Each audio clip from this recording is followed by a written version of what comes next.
with any kind of altercation with any law enforcement would be able to get a gun permit? No! Say again? No! Is this America or what? No, it's apartheid, because he can and you can't. You got to understand that.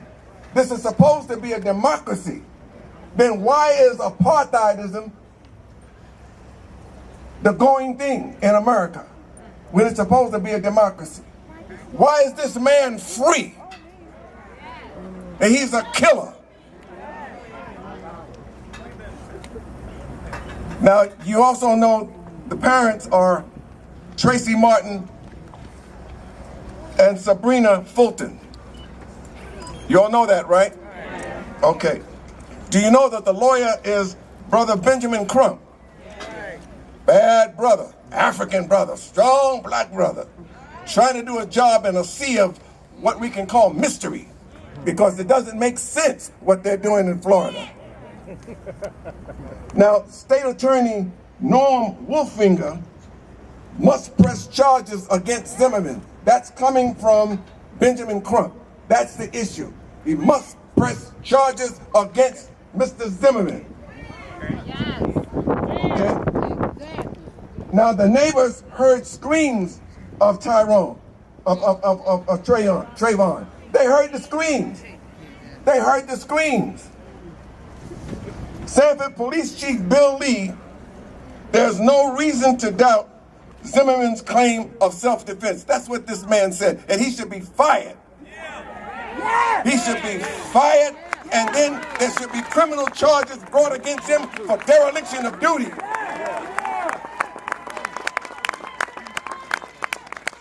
Now, you all know the stand ground law is the issue. Somebody else is going to come up here and talk about that from a legal standpoint, so I won't go into that, okay? I'm glad you don't. Now, the U.S. Justice Department, FBI, Florida Governor Rick Scott are pledging resources, but they're all involved in this now. But they're only involved in it because people like you stood up and are standing up and are demanding justice. And that's the issue. And keep it going, please. No justice, no peace. No justice, no peace. Hotel. No peace, no justice, no. As we drop each other in the neighborhood. That's right. Just saying. Jessica Care-Moore has a point. Jessica.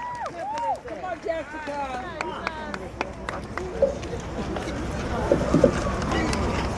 There has to be a safe place for boys. There has to be a safe place for boys, brown boys who lace their will and dreams inside designer shoes, untraceable boys we lose with no media attention to the prison industrial complex, rocking headphones to block out the reality, weak, complex, beautiful boys. Sometimes it takes a head nod so you can truly see the God in me. I know they walk at night like stars because they created this astrology. So one of ours is taken. We want justice, not apologies. I want to walk in a store or from a store when no one trying to follow me. You follow me? We birth our babies unarmed, a war being raged against their existence at conception. Brilliant young kings in the making, searching for footing on a rich soil, wet cement, pulling them back into America's schizophrenic quicksand. This land with their veins deeply rooted inside southern trees, with stories passed down through hands covered in white cotton and sugar red dyed Skittles in their pockets. We die too easily for a whistle or a glance, driving while black, breathing. How do we protect them from the decay of history, institutionalized racism, segregated, privatized classrooms? Mama Diallo's blood in these oceans. Mama Amina Baraka's daughter's heart in their teeth. Our city just lost Hassan Mausi Green and Joe Mayel Miller. 5 children in San Diego just lost their mama to senseless violence. They suck the cool out of black boys to sell their cars and shoes, then criminalize them for looking like their own ad campaign. A brother in a hoodie or saggy jeans has never treated me any worse than a suit and tie noose.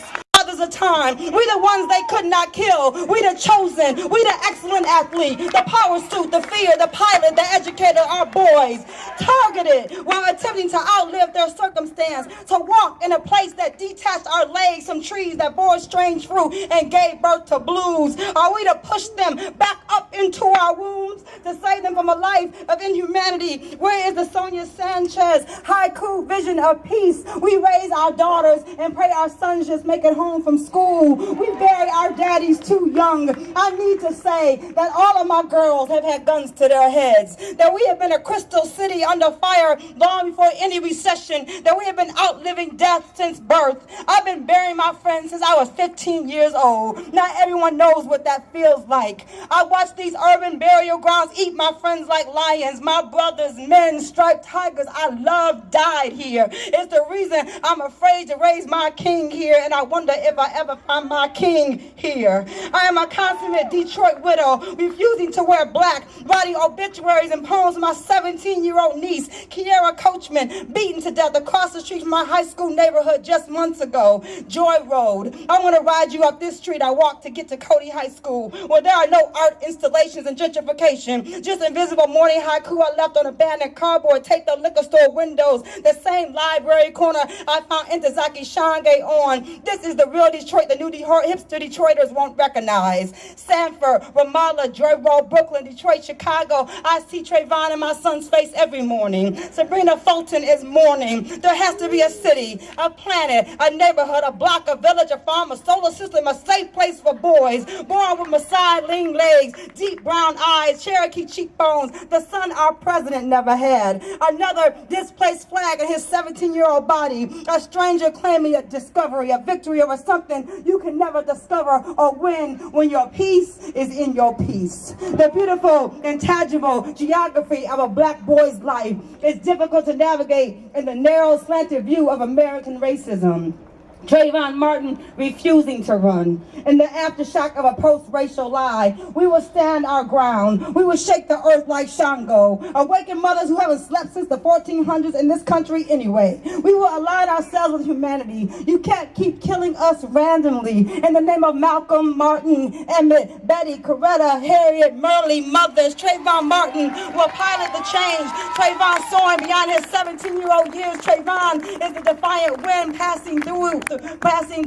We must relocate our leaders inside 5-year-old warriors, hide pins and truth inside pigtails, so the struggle is always made new.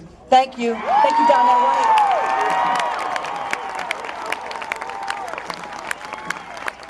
5-time Apollo winner, Jessica Care Carr. Give her another round of applause. Once again, everybody's full. We want to say thank you for coming. Give yourselves a nice round of applause. Detroit Police Department, the role of the police in this youth violence. Please welcome to the podium, Chief Ralph Godby. I am Trayvon Martin. And I need you to hear this well.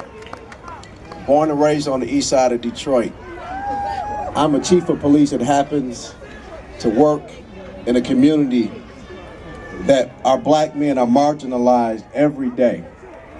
And I hope our media will take a look out behind you and see how many positive, strong men of color that are in this community. And the more we show those, and this is an important point, because when we marginalize black life, and every time it bleeds, it leads, and every time you see a black man, he's in handcuffs. Every time you see a black man, it's reported that he's a perpetrator of a crime. And it doesn't talk about men like this out here, because we are Trayvon Martin. We are absolutely Trayvon Martin. And when we marginalize black life as if we are savages, which we are not, but we are strong people. We are people that know how to conduct our business. We are people that know how to love our women and uplift our women and raise our children. But we don't get far enough press for the ones that get it right. So that's why I wear this uniform today. So you can see that when you cut short the life of a black man, you stop the next Barack Obama. You stop the next Wendell Anthony. You stop the next Malcolm X. You stop the next Medgar Evers. You stop life when you end the life of a young black man. So it's very important for us to understand the role of the police department in this community. I declare and I decree to everybody in the city of Detroit, we will not be a police department that disrespects the rights of the